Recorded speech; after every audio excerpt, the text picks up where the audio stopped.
ನಮಸ್ಕಾರ ಸ್ನೇಹಿತರೆ, ಎಲ್ಲ SR ಟಿವಿ ಕನ್ನಡ ಚಾನೆಲ್ ವೀಕ್ಷಕರಿಗೆ ಆತ್ಮೀಯ ಸ್ವಾಗತ. ಸ್ನೇಹಿತರೆ, ನಾಳೆ ಅತಿ ಶಕ್ತಿಯುತವಾದ ಮಾರ್ಗಶಿರ ಹುಣ್ಣಿಮೆ. ಇದನ್ನು ನರಕ ಹುಣ್ಣಿಮೆ ಅಂತಲೂ ಕರೆಯುತ್ತಾರೆ.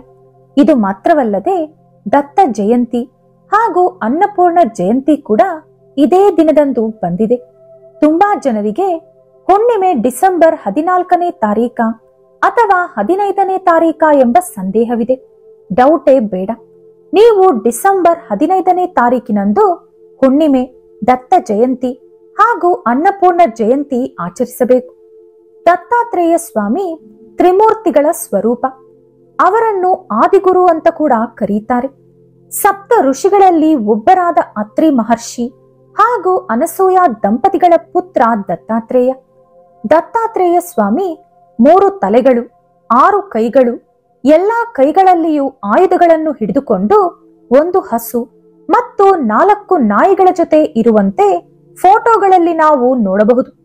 ಇದರ ಹಿಂದಿರುವ ಅರ್ಥ, ದತ್ತಾತ್ರೇಯ ಸ್ವಾಮಿಯ ಹಿಂದಿರುವ 4 ನಾಯಿಗಳು 4 ವೇದಗಳಿಗೆ ಸಂಕೇತ. ದತ್ತಾತ್ರೇಯ ಸ್ವಾಮಿಗೆ ನಾಯಿಗಳೆಂದರೆ ತುಂಬಾ ಇಷ್ಟ. ಹಾಗಾಗಿ ಹುಣ್ಣಿಮೆ ಮುಗಿಯುವುದರೊಳಗೆ ಯಾವ ಕ್ಷಣದಲ್ಲಾದರೂ ನಾಯಿ ನಿಮಗೆ ಸಿಕ್ಕರೆ ಖಂಡಿತ ಈ ಒಂದು ಪದಾರ್ಥ ತಪ್ಪದೆ ತಿನ್ನಿಸಿ. ಇದರಿಂದ ನಿಮ್ಮ ಕಣ್ಣೀರು, ನಿಮ್ಮ ಕಷ್ಟಗಳು ಹೊರಟು ಹೋಗುತ್ತೆ. ಹಣ ನಿಮ್ಮನ್ನು ಹುಡುಕಿಕೊಂಡು ಬರುತ್ತದೆ. ಐಶ್ವರ್ಯ ನಿಮ್ಮತ್ತ ಆಕರ್ಷಣೆಯಾಗುತ್ತದೆ. ನಿಮಗೆ ಎಂತಹ ಘೋರವಾದ ಕಷ್ಟ ಇದ್ದರೂ ಕೂಡ ಅದರಿಂದ ನೀವು ಸುಲಭವಾಗಿ ಹೊರಬರುತ್ತೀರಿ. ಅದರ ಜೊತೆ ನಾಯಿಗೆ ಈ ಒಂದು ಪದಾರ್ಥ ತಿನ್ನಿಸಿದರೆ ನಿಮ್ಮ ಪಿತೃದೇವತೆಗಳು ಸಂತೋಷಿಸಿ ನಿಮ್ಮನ್ನು ಆಶೀರ್ವದಿಸಿ ಸ್ವರ್ಗಕ್ಕೆ ಹೋಗುತ್ತಾರೆ. ಅದರ ಪ್ರಭಾವದಿಂದ ನಿಮ್ಮ ವಂಶ ದಿನೇ ದಿನೇ ಅಭಿವೃದ್ಧಿಯಾಗುತ್ತದೆ. ಮನೆಯಲ್ಲಿ ಕಷ್ಟಗಳು, ಮಾನಸಿಕ ಅಶಾಂತಿ ಹೋಗಿ ಎಲ್ಲರೂ ಕೂಡ ಸಂತೋಷವಾಗಿ ನೆಮ್ಮದಿಯಾಗಿ ಬದುಕುತ್ತೀರಿ. ಅಷ್ಟೇ ಅಲ್ಲದೆ ಶನಿ ದೋಷಗಳು ಇದ್ದರೂ ಕೂಡ ಹೊರಟು ಹೋಗುತ್ತೆ. ಹಾಗಾದ್ರೆ ಹುಣ್ಣಿಮೆಯಂದು ನಾಯಿಗೆ ಯಾವ ಪದಾರ್ಥ ತಿನ್ನಿಸಿದರೆ ನಮ್ಮ ದರಿದ್ರವೆಲ್ಲ ಹೋಗುತ್ತದೆ ಎಂದು ಈ ವಿಡಿಯೋದಲ್ಲಿ ನಾವು ತಿಳಿದುಕೊಳ್ಳೋಣ. ಆದರೆ ಅದಕ್ಕೂ ಮುಂಚೆ ನೀವಿನ್ನೂ ನಮ್ಮ ಚಾನೆಲ್ ಅನ್ನು ಸಬ್ಸ್ಕ್ರೈಬ್ ಮಾಡ್ಕೊಂಡಿಲ್ಲ ಅಂದ್ರೆ ಖಂಡಿತ ಈಗಲೇ ಸಬ್ಸ್ಕ್ರೈಬ್ ಮಾಡ್ಕೊಳ್ಳಿ. ಹಾಗೆ ಈ ವಿಡಿಯೋ ಇಷ್ಟ ಆದ್ರೆ ಮರೀದೇ ಒಂದು ಲೈಕ್ ಕೊಡಿ. ಸ್ನೇಹಿತರೆ, ಮೊದಲು ನಾವು ಹುಣ್ಣಿಮೆ ಶುರು ಹಾಗೂ ಮುಕ್ತಾಯದ ಸಮಯ ತಿಳಿದುಕೊಳ್ಳೋಣ. ಹುಣ್ಣಿಮೆ ಡಿಸೆಂಬರ್ 14ರಂದು ಮಧ್ಯಾಹ್ನ 4:58 ಶುರುವಾಗಿ ಡಿಸೆಂಬರ್ 15ರಂದು ಮಧ್ಯಾಹ್ನ 2:31 ಮುಗಿಯುತ್ತದೆ. ನೀವು ನಾಯಿಗೆ ಈ ಸಮಯದ ಒಳಗೆ ಮಾತ್ರ ತಿನ್ನಿಸಬೇಕು. ಆದರೆ ಹುಣ್ಣಿಮೆ ಮಾತ್ರ ಡಿಸೆಂಬರ್ 15ರಂದು ಆಚರಿಸಬೇಕು. ಸ್ನೇಹಿತರೆ, ಪುರಾಣಗಳ ಪ್ರಕಾರ ಮಾರ್ಗಶಿರ ಮಾಸದ ಹುಣ್ಣಿಮೆಯ ದಿನದಂದು ಅತ್ರಿ ಹಾಗೂ ಅನಸೂಯ ದಂಪತಿಗಳಿಗೆ ದತ್ತಾತ್ರೇಯ ಸ್ವಾಮಿ ಜನಿಸಿದರು. ದತ್ತ ಅಂದ್ರೆ ದಾನ ಅಂತ ಅರ್ಥ. ತ್ರಿಮೂರ್ತಿಗಳು ಅತ್ರಿ ಹಾಗೂ ಅನಸೂಯ ದಂಪತಿಗಳಿಗೆ ಕೊಟ್ಟಂತಹ ದಾನವೇ ದತ್ತಾತ್ರೇಯ ಸ್ವಾಮಿ. ಉಪನಯನ ಮುಗಿದ ಕೂಡಲೇ ದತ್ತಾತ್ರೇಯ ಸ್ವಾಮಿ ಅರಣ್ಯಕ್ಕೆ ಹೋಗಿ ತಪಸ್ಸು ಮಾಡಿ ಸಂಪೂರ್ಣ ಜ್ಞಾನವನ್ನು ಪಡೆದುಕೊಂಡರು. ದತ್ತಾತ್ರೇಯ ಸ್ವಾಮಿ 24 ಜನರನ್ನು ಅವರ ಗುರುಗಳಂತೆ ಭಾವಿಸಿ ಅವರ ಮುಖಾಂತರ ಜ್ಞಾನವನ್ನು ಪಡೆದುಕೊಂಡರು. ಇವರು ಪ್ರದೋಷ ಕಾಲದಲ್ಲಿ ಜನಿಸಿದರು ಎಂದು ತುಂಬಾ ಜನರು ನಂಬುತ್ತಾರೆ. ದತ್ತಾತ್ರೇಯ ಸ್ವಾಮಿಯ ಜನನದ ಬಗ್ಗೆ ಎಲ್ಲರಿಗೂ ಕೂಡ ಗೊತ್ತಿದೆ. ಆದರೂ ಕೂಡ ಈ ಪವಿತ್ರವಾದ ದಿನದಂದು ಒಂದು ಸಾರಿ ಈ ಕತೆ ಕೇಳುವುದರಿಂದ ಎಷ್ಟೋ ಪುಣ್ಯ ಜ್ಞಾನ ಪ್ರಾಪ್ತಿಯಾಗುತ್ತೆ. ಪೂರ್ವದಲ್ಲಿ ಒಂದು ಸಾರಿ ಲಕ್ಷ್ಮೀ, ಸರಸ್ವತಿ ಹಾಗೂ ಪಾರ್ವತಿ ದೇವಿ ಅವರವರ ಪಾತಿವ್ರತೆಯ ಬಗ್ಗೆ ಕೊಚ್ಚಿಕೊಳ್ಳಲು ಶುರು ಮಾಡಿದರು. ಈ 14 ಭುವನಗಳಲ್ಲಿ ನಮಗಿಂತಲೂ ದೊಡ್ಡ ಪತಿವ್ರತೆ ಯಾರೂ ಇಲ್ಲ ಎಂಬ ಗರ್ವ ಅವರೊಳಗೆ ಮೂಡಿತು. ಲೋಕಮಾತೆಗಳಿಗೆ ಗರ್ವ ಇರಬಾರದು. ಅವರೊಳಗೆ ಚಿಗುರುತ್ತಿರುವ ಅಹಂಕಾರವನ್ನು ಅಲ್ಲಿಯೇ ನಾಶಪಡಿಸಬೇಕು ಎಂದು ತೀರ್ಮಾನಿಸಿಕೊಂಡ ತ್ರಿಮೂರ್ತಿಗಳು ಒಂದು ನಾಟಕ ಶುರು ಮಾಡಿದರು. ಒಂದು ದಿನ ನಾರದ ಮಹರ್ಷಿ ಲಕ್ಷ್ಮೀ, ಸರಸ್ವತಿ ಹಾಗೂ ಪಾರ್ವತಿ ದೇವಿಯ ಹತ್ತಿರ ಬಂದು, ಅಮ್ಮ, ಭೂಲೋಕದಲ್ಲಿ ಅತ್ರಿ ಮಹರ್ಷಿಯ ಹೆಂಡತಿಯಾದ ಅನಸೂಯ ದೇವಿ ಮಹಾಪತಿವ್ರತೆ. ಅವರ ಪಾತಿವ್ರತೆಯ ಬಗ್ಗೆ ಈ 14 ಭುವನಗಳು ಹೊಗಳುತ್ತಿದೆ. ಆಕೆಯ ಪಾತಿವ್ರತೆಗೆ ಯಾರೂ ಕೂಡ ಸರಿಸಾಟಿ ಇಲ್ಲ ಎಂದು ಹೇಳಿದರು. ನಾರದ ಮುನಿಯ ಈ ಮಾತುಗಳು ತ್ರಿದೇವತೆಗಳಿಗೆ ಹಿಡಿಸಲಿಲ್ಲ. ಕೂಡಲೇ ಅವರು ತ್ರಿಮೂರ್ತಿಗಳ ಹತ್ತಿರ ಹೋಗಿ, ನಾರದ ಮಹರ್ಷಿ, ಅನಸೂಯಾದೇವಿಯ ಪಾತಿವ್ರತೆಯ ಮುಂದೆ ಯಾರು ಸಾಟಿ ಇಲ್ಲ ಎಂದು ಹೇಳಿದರು. ಅಂದರೆ ಅವರ ಉದ್ದೇಶದಲ್ಲಿ ನಾವು ಕೂಡ ಸಾಟಿ ಇಲ್ಲ ಎಂದು ಅರ್ಥ ತಾನೆ. ಹೇಗಾದರೂ ಆ ಹೆಸರನ್ನು ಅಳಿಸಿ ಹಾಕಬೇಕು. ಎಲ್ಲರೂ ಕೂಡ ಪಾತಿವ್ರತೆಯ ಮಾತು ಬಂದಾಗ ನಮ್ಮ ಬಗ್ಗೆ ಮಾತ್ರ ಮಾತನಾಡಬೇಕು ಎಂದು ಹೇಳಿದರು. ಅನಸೂಯಾ ದೇವಿಯ ಪಾತಿವ್ರತೆಯ ಬಗ್ಗೆ ಈ ಲೋಕಕ್ಕೆ ಸಾರಲು, ಹಾಗೆ ತ್ರಿದೇವತೆಗಳಲ್ಲಿರುವಂತ ಗರ್ವ ನಾಶಪಡಿಸಲು ಇದೇ ಸರಿಯಾದ ಸಮಯ ಎಂದು ಭಾವಿಸಿದ ತ್ರಿಮೂರ್ತಿಗಳು, ದೇವಿಗಳೇ, ಈ ಅವಮಾನ ನಿಮಗಲ್ಲ, ಇದು ಸಾಕ್ಷಾತ್ ತ್ರಿಮೂರ್ತಿಗಳಿಗಾದಂತ ಅವಮಾನ. ಈಗಲೇ ನಾವು ಭೂಲೋಕಕ್ಕೆ ಹೋಗುತ್ತೇವೆ ಎಂದು ಹೇಳಿ ತ್ರಿಮೂರ್ತಿಗಳು ಸನ್ಯಾಸಿಗಳ ವೇಷದಲ್ಲಿ ಅತ್ರಿ ಮಹರ್ಷಿಯ ಆಶ್ರಮಕ್ಕೆ ಹೋದರು. ಆ ಸಮಯದಲ್ಲಿ ಅತ್ರಿ ಮಹರ್ಷಿ ಮನೆಯಲ್ಲಿ ಇರಲಿಲ್ಲ. ಅತಿಥಿಗಳು ಮನೆಯನ್ನು ಹುಡುಕಿಕೊಂಡು ಬಂದಿರುವುದು ನೋಡಿ ತುಂಬಾ ಸಂತೋಷಿಸಿ ಅವರನ್ನು ಗೌರವ ಪೂರ್ವಕವಾಗಿ ಮನೆಯೊಳಗೆ ಆಹ್ವಾನಿಸಿ ಕುಶಾಸನದ ಮೇಲೆ ಅವರನ್ನು ಕೂರಿಸಿ ತಿನ್ನಲು ಫಲಹಾರಗಳನ್ನು ತಂದು ಅವರ ಮುಂದೆ ಇಟ್ಟಳು ಅನಸೂಯ. ಅದಕ್ಕೆ ತ್ರಿಮೂರ್ತಿಗಳು, ನೋಡಮ್ಮ, ನಾವು ಎಲ್ಲೇ ಊಟ ತಿನ್ನಬೇಕು ಅಂದರೂ ಒಂದು ಷರತ್ತನ್ನು ಇಟ್ಟುಕೊಂಡಿದ್ದೇವೆ. ನಮಗೆ ಊಟ ಬಡಿಸುವವರು ಮೈ ಮೇಲೆ ಒಂದು ವಸ್ತ್ರವು ಹಾಕಿರಬಾರದು. ನಿರ್ವಸ್ತ್ರವಾಗಿ ಊಟ ಬಡಿಸಿದರೆ ಮಾತ್ರ ನಾವು ತಿನ್ನುತ್ತೇವೆ.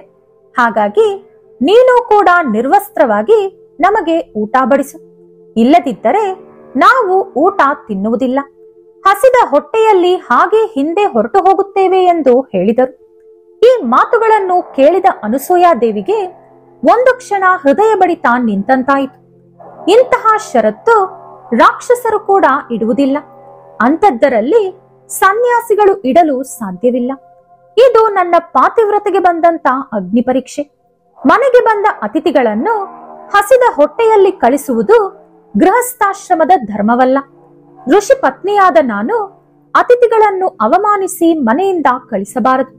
ಹಾಗೆ ಅವರ ಕೋರಿಕೆಯ ಪ್ರಕಾರ ನಿರ್ವಸ್ತ್ರವಾಗಿ ಪರಪುರುಷರ ಮುಂದೆ ನಿಲ್ಲಲು ಸಾಧ್ಯವಿಲ್ಲ.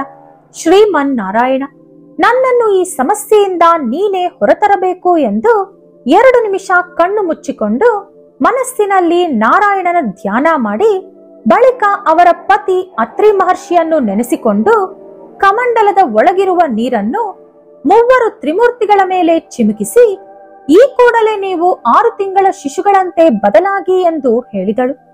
ಆ ಕೂಡಲೇ ತ್ರಿಮೂರ್ತಿಗಳು 6 ತಿಂಗಳ ಶಿಶುಗಳಂತೆ ಬದಲಾದರು. ಆಗ ಅನಸೂಯಾದೇವಿ ನಿರ್ವಸ್ತ್ರವಾಗಿ ಆ 3 ತನ್ನ ಎದೆ ಹಾಲನ್ನು ಕುಡಿಸಿದಳು. ಇನ್ನು ಆ 3 3 ತೊಟ್ಟಿಲುಗಳನ್ನು ಸಿದ್ಧಪಡಿಸಿ ಮಲಗಿಸಿದಳು. ಇದೇ ರೀತಿ ದಿನಗಳು ಕಳೆಯುತ್ತಿತ್ತು. ಅನಸೂಯಾದೇವಿ ಆಕೆಯ ಮಕ್ಕಳಂತೆ ತ್ರಿಮೂರ್ತಿಗಳನ್ನು ಬೆಳೆಸುತ್ತಿದ್ದಳು. ಇನ್ನು ಇಲ್ಲಿ ತ್ರಿದೇವಿಗಳ ಒಳಗೆ ಏನೋ ಒಂದು ರೀತಿಯಾದ ಕಳವಳ ಶುರುವಾಯಿತು. ಎಲ್ಲಿಯೂ ತ್ರಿಮೂರ್ತಿಗಳ ಆಚೂಕಿ ಇಲ್ಲ. ಯಾರಿಗೂ ಏನೂ ಹೇಳದಂತೆ ತ್ರಿಮೂರ್ತಿಗಳು ಎಲ್ಲೂ ಹೋಗಲು ಸಾಧ್ಯವಿಲ್ಲ. ಇದೆಲ್ಲವೂ ಅನಸೂಯಾಳ ಪಾತಿವ್ರತೆಯ ಪರೀಕ್ಷೆ ಎಂಬ ಮಾತು ಬಂದಾಗಲೇ ಶುರುವಾಗಿದ್ದು ಎಂದು ಎಲ್ಲರೂ ಚರ್ಚಿಸುತ್ತಿರುವಾಗ ನಾರದ ಮಹರ್ಷಿ ಅಲ್ಲಿಗೆ ಬಂದು, ಅಮ್ಮ, ಅನಸೂಯಾದೇವಿ ಕೊನೆಗೂ ಆಕೆಯ ಪಾತಿವ್ರತೆಯನ್ನು ನಿರೂಪಿಸಿಕೊಂಡಿದ್ದಾರೆ. ತ್ರಿಮೂರ್ತಿಗಳನ್ನು ಪುಟ್ಟ ಶಿಶುಗಳಂತೆ ಬದಲಾಯಿಸಿ ಮಕ್ಕಳಂತೆ ಬೆಳೆಸುತ್ತಿದ್ದಾರೆ. ಇದು ಹೀಗೆಯೇ ಮುಂದುವರಿದರೆ ಈ ಲೋಕವನ್ನು ನೋಡಿಕೊಳ್ಳುವವರು ಯಾರು? ನೀವು ಈಗಲೇ ಹೇಗಾದರೂ ತ್ರಿಮೂರ್ತಿಗಳನ್ನು ಅವರವರ ಸ್ಥಾನಕ್ಕೆ ಮರಳಿ ತರಬೇಕು ಎಂದು ಹೇಳಿದರು. ಆ ಕೂಡಲೇ ತ್ರಿದೇವಿಗಳು ಅನಸೂಯಾದೇವಿಯ ಆಶ್ರಮಕ್ಕೆ ಬಂದರು. ನಮ್ಮ ಪತಿಗಳನ್ನು ಮರಳಿ ಕಳಿಸು, ನಿನ್ನ ಮಾಯಿಗೆ ಮರುಳಾಗುವವರು ಯಾರೂ ಇಲ್ಲ ಎಂದು ಹೇಳಿದರು. ಆಗ ವಿಷಯ ಅರ್ಥ ಮಾಡಿಕೊಂಡ ಅನಸೂಯ, ದೇವಿಗಳೇ, ನೀವೇ ನಿಮ್ಮ ಪತಿಗಳನ್ನು ಗುರುತಿಸಿ ಕರೆದುಕೊಂಡು ಹೋಗಿ. ಲೋಕಮಾತೆಗಳಾದ ನಿಮ್ಮ ಕೈಯಲ್ಲಿ ಆಗದಿರುವುದು ಏನಿದೆ ಎಂದು ಹೇಳಿದರು. ಸರಿ ಎಂದು ಒಳಗೆ ಬಂದು ನೋಡಿದರೆ 3 ಶಿಶುಗಳು ನೋಡಲು ಒಂದೇ ರೀತಿ ಇದ್ದರು. ಅವರಲ್ಲಿ ಯಾರು ಬ್ರಹ್ಮ, ಯಾರು ವಿಷ್ಣು, ಯಾರು ಮಹೇಶ್ವರ ಎಂದು ಕಂಡುಹಿಡಿಯಲು ಸಾಕ್ಷಾತ್ ತ್ರಿದೇವತೆಗಳಿಗೆ ಸಾಧ್ಯವಾಗಲಿಲ್ಲ. ಅವರನ್ನು ಯಥಾರೂಪಕ್ಕೆ ಕರೆತರಲು ಪ್ರಯತ್ನಿಸಿದರೂ ಸಾಧ್ಯವಾಗಲಿಲ್ಲ. ಆಗ ಇದೆಲ್ಲವೂ ತ್ರಿಮೂರ್ತಿಗಳು ನಮಗೆ ಬುದ್ಧಿ ಕಲಿಸಲು ಮಾಡಿರುವುದು ಎಂದು ಅರ್ಥ ಮಾಡಿಕೊಂಡ ತ್ರಿದೇವಿಗಳು ಅನಸೂಯ ದೇವಿಗೆ ಕೈಜೋಡಿಸಿ ನಮಸ್ಕರಿಸಿ, ಅಮ್ಮ, ಈ ತಪ್ಪು ನಮ್ಮಿಂದಲೇ ಆಯಿತು. ನಮಗಿಂತಲೂ ಶ್ರೇಷ್ಠವಾದ ಪತಿವ್ರತೆಯರು ಈ ಲೋಕದಲ್ಲಿ ಯಾರೂ ಇಲ್ಲ ಎಂಬ ಗರ್ವ ನಮ್ಮಿಂದ ಇಂದು ಹೊರಟು ಹೋಯಿತು. ನಿಮ್ಮ ಪಾತಿವ್ರತೆಗೆ ನಿಜಕ್ಕೂ ಸಾಟಿ ಯಾರೂ ಇಲ್ಲ. ತ್ರಿಮೂರ್ತಿಗಳು ಈ ರೀತಿ ಶಿಶುಗಳಂತೆ ಇದ್ದರೆ ಈ ಸೃಷ್ಟಿ ಇಲ್ಲಿಯೇ ನಿಂತು ಹೋಗುತ್ತದೆ. ದಯವಿಟ್ಟು ನಮ್ಮ ಪತಿಗಳನ್ನು ಯಥಾರೂಪಕ್ಕೆ ಬದಲಾಯಿಸಿ ನಮ್ಮ ಜೊತೆ ಕಳಿಸಿಕೊಡಿ ಎಂದು ಕೇಳಿಕೊಂಡರು. ಆಗ ಮತ್ತೆ ಅನಸೂಯಾದೇವಿ ಶ್ರೀಮನ್ ನಾರಾಯಣ ಹಾಗೂ ಅತ್ರಿ ಮಹರ್ಷಿಯನ್ನು ನೆನೆಸಿಕೊಂಡು ಕಮಂಡಲದ ಒಳಗಿರುವ ನೀರನ್ನು ಆ 3 ಜನ ಮಕ್ಕಳ ಮೇಲೆ ಹಾಕಿದ ಕೂಡಲೇ ಅವರು ಅವರವರ ರೂಪಕ್ಕೆ ಬಂದು ಬಿಟ್ಟರು. ಅದರ ನಂತರ ತ್ರಿಮೂರ್ತಿಗಳು, ಅಮ್ಮ, ಈ ಲೋಕದಲ್ಲೇ ನಮಗೆ ಎದೆ ಹಾಲು ಕೊಟ್ಟ ತಾಯಿ ನೀವು. ನಿಮ್ಮ ಋಣ ಏನೇ ಕೊಟ್ಟರೂ ತೀರಿಸಲಾಗದು. ಹಾಗಾಗಿ ನಿಮಗೊಂದು ವರ ಕೊಡಲು ಬಯಸುತ್ತಿದ್ದೇವೆ. ಏನು ಬೇಕು ಕೇಳಿ ಅಂದರು. ಆಗ ಅನಸೂಯಾದೇವಿ, ತ್ರಿಮೂರ್ತಿಗಳೇ, ನನಗೆ ಇದುವರೆಗೂ ಸಂತಾನವಿಲ್ಲ. ಇಷ್ಟು ಕಾಲ ಆ ಕೋರಿಕೆಯೂ ನನ್ನೊಳಗೆ ಇರಲಿಲ್ಲ. ಆದರೆ ಈಗ ಇಷ್ಟು ದಿನಗಳಿಂದ ನಿಮ್ಮನ್ನು ಹೆತ್ತ ತಾಯಿಯಂತೆ ನೋಡಿಕೊಂಡ ಕಾರಣ ನನ್ನೊಳಗೆ ಮಾತೃಮಮತೆ ಶುರುವಾಗಿದೆ. ಹಾಗಾಗಿ ದಯವಿಟ್ಟು ನೀವು ಮೂವರು ನನಗೆ ಮಕ್ಕಳಾಗಿ ಜನಿಸಬೇಕು ಎಂದು ವರ ಬೇಡಿದಳು. ತಥಾಸ್ತು ಅಂದರು ತ್ರಿಮೂರ್ತಿಗಳು. 1 ವರ್ಷದ ನಂತರ ಮಾರ್ಗಶಿರ ಹುಣ್ಣಿಮೆಯ ದಿನದಂದು ತ್ರಿಮೂರ್ತಿಗಳ ಅನುಗ್ರಹದಿಂದ ಅನಸೂಯಾದೇವಿಗೆ 3 ಜನ ಗಂಡು ಮಕ್ಕಳು ಜನಿಸಿದರು. ಬ್ರಹ್ಮದೇವರ ಅಂಶದಿಂದ ಚಂದ್ರ, ಶಿವನ ಅಂಶದಿಂದ ದೂರ್ವಾಸ ಮುನಿ, ಮಹಾವಿಷ್ಣು ಅಂಶದಿಂದ ದತ್ತ ಜನಿಸಿದರು. ಮಾರ್ಗಶಿರ ಹುಣ್ಣಿಮೆಯಂದು ದತ್ತಾತ್ರೇಯನ ಈ ಕತೆ ಕೇಳುವುದರಿಂದ ನಿಮಗೆ ಊಹಿಸಲಾರದಷ್ಟು ಅದೃಷ್ಟ ಬರುತ್ತದೆ. ಇನ್ನು ಇಂಥ ಪವಿತ್ರವಾದ ದತ್ತಾತ್ರೇಯ ಜಯಂತಿಯೊಂದಿಗೆ ಕೂಡಿರುವಂತ ಈ ಹುಣ್ಣಿಮೆಯ ದಿನದಂದು ನದಿ ಸ್ನಾನ ಮಾಡಿದರೆ ಮಹಾಪುಣ್ಯ. ನದಿ ಸ್ನಾನ ಮಾಡಲು ಸಾಧ್ಯವಾಗದವರು ನೀವು ಸ್ನಾನ ಮಾಡುವ ನೀರಿನೊಳಗೆ ಸ್ವಲ್ಪ ಕಲ್ಲುಪ್ಪು ಹಾಗೂ 1 ಬೆಟ್ಟದ ನೆಲ್ಲಿಕಾಯಿಯನ್ನು 4 ಚೂರುಗಳಾಗಿ ಕತ್ತರಿಸಿ ಹಾಕಿ ಆ ನೀರಿನಿಂದ ಸ್ನಾನ ಮಾಡಿಕೊಳ್ಳಬೇಕು. ಬೆಟ್ಟದ ನೆಲ್ಲಿಕಾಯಿ ಸಿಗದವರು 4 ಅಥವಾ 5 ತುಳಸಿ ಎಲೆಗಳನ್ನು ಹಾಕಿ ಸ್ನಾನ ಮಾಡಬಹುದು. ಈ ರೀತಿ ಹುಣ್ಣಿಮೆಯ ದಿನ ಬೆಳಿಗ್ಗೆ ಹಾಗೂ ರಾತ್ರಿ 2 ಸಲ ಸ್ನಾನ ಮಾಡಬೇಕು.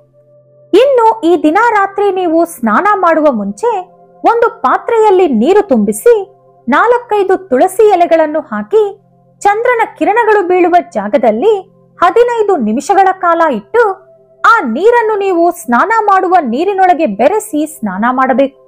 ಈ ರೀತಿ ಮಾಡುವುದರಿಂದ ಎಲ್ಲಾ ರೀತಿಯಾದ ದೋಷಗಳು ಹೊರಟು ಹೋಗುತ್ತದೆ. ಚಂದ್ರ ಹುಣ್ಣಿಮೆಯಲ್ಲಿ ಯಾವ ರೀತಿ ಬೆಳಗುತ್ತಾನೋ ನಿಮ್ಮ ಜೀವನ ಕೂಡ ಅದೇ ರೀತಿ ಬೆಳಗುತ್ತದೆ. ಸ್ನಾನ ಮಾಡಿದ ನಂತರ ಒಂದು ಪಾತ್ರೆಯಲ್ಲಿ ಹಾಲು, ಅವಲಕ್ಕಿ ಹಾಗೂ ಬೆಲ್ಲ ಬೆರೆಸಿ ಅದನ್ನು ಚಂದ್ರನ ಬೆಳಕಿನಲ್ಲಿ ಇಡಬೇಕು. ಈ 3 ಪದಾರ್ಥಗಳು ಕೂಡ ಹುಣ್ಣಿಮೆಯಲ್ಲಿರುವ ಶಕ್ತಿಯನ್ನು ತನ್ನೊಳಗೆ ಎಳೆದುಕೊಳ್ಳುತ್ತವೆ. 1 ಗಂಟೆಯ ಕಾಲ ಇದನ್ನು ಚಂದ್ರನ ಬೆಳಕಿನಲ್ಲಿಟ್ಟು ಅದನ್ನು ಪ್ರಸಾದದಂತೆ ತಿನ್ನಬೇಕು. ಇದನ್ನು ತಿನ್ನುವುದರಿಂದ ಮೈಯೊಳಗಿರುವಂತ ಅನೇಕ ಕಾಯಿಲೆಗಳು ವಾಸಿಯಾಗುತ್ತದೆ. ಚಂದ್ರನ ಶಕ್ತಿ ಹಾಗೂ ಆಶೀರ್ವಾದದಿಂದ ಐಶ್ವರ್ಯ ಪ್ರಾಪ್ತಿಯಾಗುತ್ತದೆ. ಇನ್ನು ಈ ದಿನದಂದು ದತ್ತಾತ್ರೇಯ ಸ್ವಾಮಿಯ ಆಶೀರ್ವಾದ ನೀವು ಸಂಪೂರ್ಣವಾಗಿ ಪಡೆಯಲು ಈ ದಿನ ರಾತ್ರಿ 10 ಗಂಟೆಯ ನಂತರ ಪೂರ್ಣ ಚಂದ್ರನ ದರ್ಶನ ಪಡೆದುಕೊಂಡು ಚಂದ್ರನಿಗೆ ತಲೆಬಾಗಿ ನಮಸ್ಕಾರ ಮಾಡಿಕೊಂಡರೆ ಎಷ್ಟೋ ಪುಣ್ಯ ಫಲದೊಂದಿಗೆ ದತ್ತಾತ್ರೇಯ ಸ್ವಾಮಿಯ ಆಶೀರ್ವಾದ ನೇರವಾಗಿ ಪಡೆದುಕೊಳ್ಳುತ್ತೀರಿ. ಈ ರೀತಿ ಚಂದ್ರನಿಗೆ ನಮಸ್ಕಾರ ಮಾಡುವುದರಿಂದ ನಮ್ಮ ಕುಟುಂಬ ಯಾವಾಗಲೂ ಸುಖ, ಶಾಂತಿ, ನೆಮ್ಮದಿಯಿಂದ ಇರುತ್ತೆ. ಇದೊಂದೇ ಅಲ್ಲದೆ ಈ ಇಡೀ ಮಾರ್ಗಶಿರ ಮಾಸದ ಪುಣ್ಯವೆಲ್ಲ ನಿಮ್ಮ ಪಾಲಿಗೆ ಬರುತ್ತೆ. ಹುಣ್ಣಿಮೆಯ ದಿನ ರಾತ್ರಿ ಚಂದ್ರನ ದರ್ಶನ ಕೇವಲ ಮನೆಯಲ್ಲಿ ಒಬ್ಬರು ಮಾತ್ರವಲ್ಲದೆ ಮನೆಯಲ್ಲಿರುವ ಪ್ರತಿ ಸದಸ್ಯರು ಕೂಡ ಮಾಡಿಕೊಂಡರೆ ತುಂಬಾ ಒಳ್ಳೆಯದು. ಒಂದು ವೇಳೆ ಮೋಡ ಮುಚ್ಚಿಕೊಂಡು ಚಂದ್ರ ಕಾಣಿಸದೇ ಹೋದರೂ ಕೂಡ ನೀವು ಆಗಸದ ಕಡೆ ನೋಡುತ್ತಾ ಚಂದ್ರ ಹಾಗೂ ದತ್ತಾತ್ರೇಯ ಸ್ವಾಮಿಯನ್ನು ಮನಸ್ಸಿನಲ್ಲಿ ನೆನೆಸಿಕೊಂಡು ನಮಸ್ಕಾರ ಮಾಡಿಕೊಂಡರೂ ಕೂಡ ಫಲ ಸಿಗುತ್ತೆ. ಸ್ನೇಹಿತರೆ, ಇನ್ನು ಈ ಹುಣ್ಣಿಮೆಗೆ ನರಕ ಹುಣ್ಣಿಮೆ ಎಂಬ ಮತ್ತೊಂದು ಹೆಸರು ಕೂಡ ಇದೆ. ಇದು ವರ್ಷದಲ್ಲಿ ಬರುವ ಕೊನೆ ಹುಣ್ಣಿಮೆ. ಈ ಹುಣ್ಣಿಮೆಗೆ ಶಕ್ತಿ ಜಾಸ್ತಿ. ಈ ದಿನ ಮನೆಯಲ್ಲಿ ಈ ಒಂದು ಕೆಲಸ ಮಾಡುವುದರಿಂದ ನಿಮ್ಮ ಕುಟುಂಬದಲ್ಲಿ ಯಾರಿಗಾದರೂ ಅಪಮೃತ್ಯು ದೋಷವಿದ್ದರೆ ಅದು ನಿವಾರಣೆಯಾಗುತ್ತೆ. ಈ ಹುಣ್ಣಿಮೆಯಲ್ಲಿ 4 ವಿಶಿಷ್ಟತೆ ಇದೆ. ಇಂದು ದತ್ತಾತ್ರೇಯ ಜಯಂತಿ ಸಲುವಾಗಿ ಚಂದ್ರ ಹಾಗೂ ದತ್ತಾತ್ರೇಯ ಸ್ವಾಮಿಯನ್ನು ಪೂಜಿಸಬೇಕು. ಹುಣ್ಣಿಮೆಯ ಸಲುವಾಗಿ ಮಹಾಲಕ್ಷ್ಮಿ ಹಾಗೂ ಮಹಾವಿಷ್ಣುವನ್ನು ಪೂಜಿಸಬೇಕು. ಹಾಗೆ ಇದು ನರಕ ಹುಣ್ಣಿಮೆಯಾದ್ದರಿಂದ ಯಮದೇವರನ್ನು ಪೂಜಿಸಬೇಕು. ಅಷ್ಟೇ ಅಲ್ಲದೆ ಇಂದು ಅನ್ನಪೂರ್ಣ ಜಯಂತಿಯಾಗಿರುವುದರಿಂದ ಅನ್ನಪೂರ್ಣೆಯನ್ನು ಕೂಡ ಪೂಜಿಸಬೇಕು. ಸ್ನೇಹಿತರೆ, ಇನ್ನು ಮುಖ್ಯವಾದ ವಿಷಯಕ್ಕೆ ಬಂದರೆ, ಈ ದಿನ ನಾಯಿಗೆ ನೀವು ತಿನ್ನಿಸಬೇಕಾದಂತ ಪದಾರ್ಥ ಹಾಲು, ಬೆಲ್ಲ, ತುಪ್ಪ ಹಾಗೂ ಗೋಧಿ ಹಿಟ್ಟು ಅಥವಾ ಅಕ್ಕಿ ಹಿಟ್ಟು ಬೆರೆಸಿ ತಯಾರಿಸಿದಂತ ರೊಟ್ಟಿ ಅಥವಾ ಚಪಾತಿಯನ್ನು ಒಂದು ತುಂಡಾದರೂ ನಾಯಿಗೆ ತಿನ್ನಿಸಬೇಕು. ಇದು ಸಾಧ್ಯವಾಗದವರು ಸಿಹಿ ಕಡುಬು ತಯಾರಿಸಿ ನಾಯಿಗೆ ತಿನ್ನಿಸಬಹುದು. ಇದು ಕೂಡ ಸಾಧ್ಯವಾಗದವರು ತಂಬಿಟ್ಟು ತಯಾರಿಸಿ ನಾಯಿಗೆ ತಿನ್ನಿಸಬಹುದು. ಈ 3 ಪದಾರ್ಥಗಳಲ್ಲಿ ಯಾವುದಾದರೂ ಒಂದನ್ನು ಹುಣ್ಣಿಮೆ ಮುಗಿಯುವುದರೊಳಗೆ ನಾಯಿಗೆ ಕೊಡಬೇಕು. ನಾಯಿಗೆ ಊಟ ಇಟ್ಟರೆ ಎಲ್ಲಾ ದೇವಾನುದೇವತೆಗಳು ಕೂಡ ಸಂತೋಷಿಸುತ್ತಾರೆ. ಮುಖ್ಯವಾಗಿ ಇಂದು ದತ್ತಾತ್ರೇಯ ಜಯಂತಿ ಹಾಗೂ ನರಕ ಹುಣ್ಣಿಮೆ. ದತ್ತಾತ್ರೇಯ ಸ್ವಾಮಿ ಹಾಗೂ ಯಮದೇವರು ಇಬ್ಬರಿಗೂ ಕೂಡ ನಾಯಿ ಅತಿ ಪ್ರಿಯವಾದ ಪ್ರಾಣಿ. ಹಾಗಾಗಿ ತಪ್ಪದೆ ಈ 3 ಪದಾರ್ಥಗಳಲ್ಲಿ ಒಂದನ್ನು ನಾಯಿಗೆ ತಿನ್ನಿಸುವುದರಿಂದ ನರಕ ಬಾಧೆಗಳಿಂದ ತಪ್ಪಿಸಿಕೊಳ್ಳಬಹುದು. ಅಪಮೃತ್ಯು ದೋಷ ನಿವಾರಣೆಯಾಗುತ್ತದೆ. ದತ್ತಾತ್ರೇಯ ಸ್ವಾಮಿಯ ಆಶೀರ್ವಾದದಿಂದ ಜ್ಞಾನ ಪ್ರಾಪ್ತಿಯಾಗುತ್ತದೆ. ಮಹಾಲಕ್ಷ್ಮಿ ಸಂತೋಷಿಸಿ ಐಶ್ವರ್ಯವನ್ನು ಅನುಗ್ರಹಿಸುತ್ತಾಳೆ. ಇದರಿಂದ ಭೋಗ ಭಾಗ್ಯಗಳನ್ನು ಅನುಭವಿಸಿ ನೀವು ಹಾಗೂ ನಿಮ್ಮ ಕುಟುಂಬ ಸುಖ ಸಂತೋಷದಿಂದ ಬದುಕುತ್ತೀರಿ. ಈ ವಿಡಿಯೋ ನಿಮಗೆ ಇಷ್ಟವಾದರೆ ಲೈಕ್ ಮಾಡಿ, ಶೇರ್ ಮಾಡಿ. ಇಂಥ ಹೆಚ್ಚಿನ ಉತ್ತಮ ಮಾಹಿತಿಗಳಿಗಾಗಿ ತಪ್ಪದೇ ನಮ್ಮ ಚಾನೆಲ್ ಅನ್ನು ಸಬ್ಸ್ಕ್ರೈಬ್ ಮಾಡಿಕೊಳ್ಳಿ. ನಾಳೆ ಮತ್ತೊಂದು ವಿಡಿಯೋದೊಂದಿಗೆ ಪುನಃ ಭೇಟಿಯಾಗೋಣ. ಧನ್ಯವಾದಗಳು.